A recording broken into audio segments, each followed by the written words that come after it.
Standing on this precipice, again and yet again, I check, recheck the balance of these new attachments to my scapulae. When he first urged me to try them on, the doubts and fears reverberating through my mind. Should I not have said no? No, I'll stay behind. You go on ahead without me. Far better to suffocate in this fusty prison, isolated on this isle, than to die a jagged death dashed on the rocks below. What made me trust him? Set aside my doubts. Set my hopes upon my shoulders, where I feel their featherweight yet balanced as I delay the moment of departure. He spoke of the passing to safety, of the freedom of flight, the rising up in the pockets, the glory of drifting on the wind, the riffling of the feathers, the warmth of sun upon brow. And I was seduced by his words, trying to imagine that I might be lifted by the currents to cross the waters to new ground, trying to believe that I might have the strength to survive the journey, the stamina to endure the travails, the courage to conquer my fears.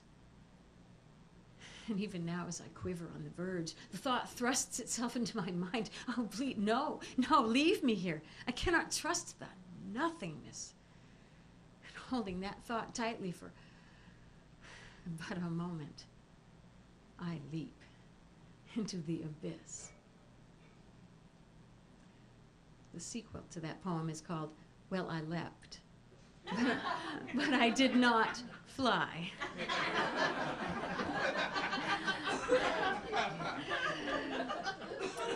Well, I leapt, but I did not fly, nor was I dashed to pieces on the rocks below. In fact, I held my own for a good few yards before I lost my courage and my strength. Drifting low, I caught a wingtip on a sudden swell. It spun me head over heels, wings flapping hysterically, before finally I plunged into the waters. And here I roil and churn, run before the tide. And though my feathers are sodden and my hopes are dim, I am still alive.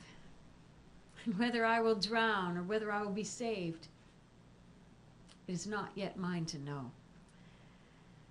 But of one thing I am most resolved. I shall not easily succumb. And although it was not my first intent, it is nonetheless a more familiar medium. And I shall swim with all my might.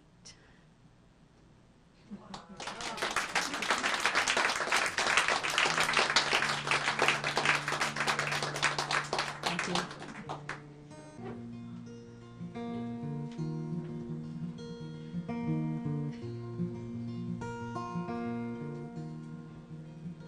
Step into the water, feel the current swirling around. Step into the water, feel the power nearly pull me down. Step into the water, feel the river running strong. Let the waters bring me home where I belong.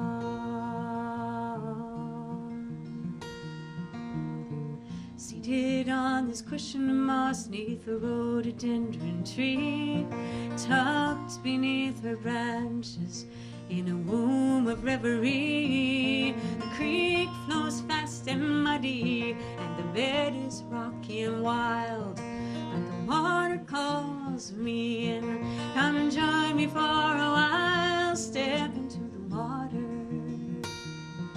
feel the current swirling around. Step into the water, feel the power nearly pull me down. Step into the water, feel the river running strong.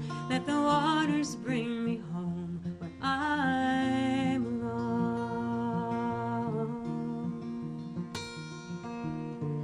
One foot then the other, it's a tentative approach, with both feet on the bottom. I think I can hold my own, but as I lift a foot to step ahead, the force grabs onto me.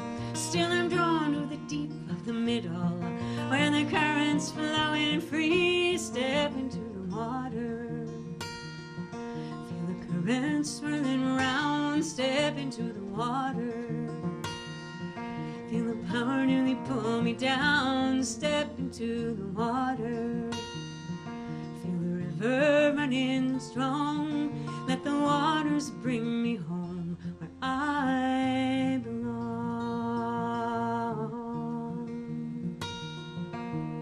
And standing in this deepest place, my life is under siege. I gather strength to ground myself and open to receive.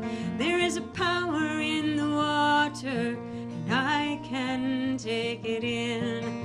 There's a wisdom in the universe, carrying on the wind. Step into the water, feel the current swirling around. Step into the water, feel the power nearly pull me down. Step into the water, river running strong. Let the waters bring me home where I belong. Ooh.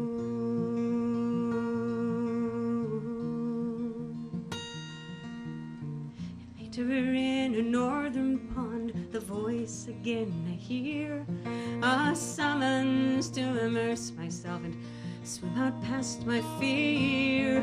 My body glides in fluid grace, a mermaid in this inland sea. I swim back over years and years as I move with strength and ease. Step into the water, feel the current swirling around. Step into the water, feel the power nearly pull me down. Step into the water, river running strong. Let the waters bring me home where I belong. Oh, let the waters bring me home where I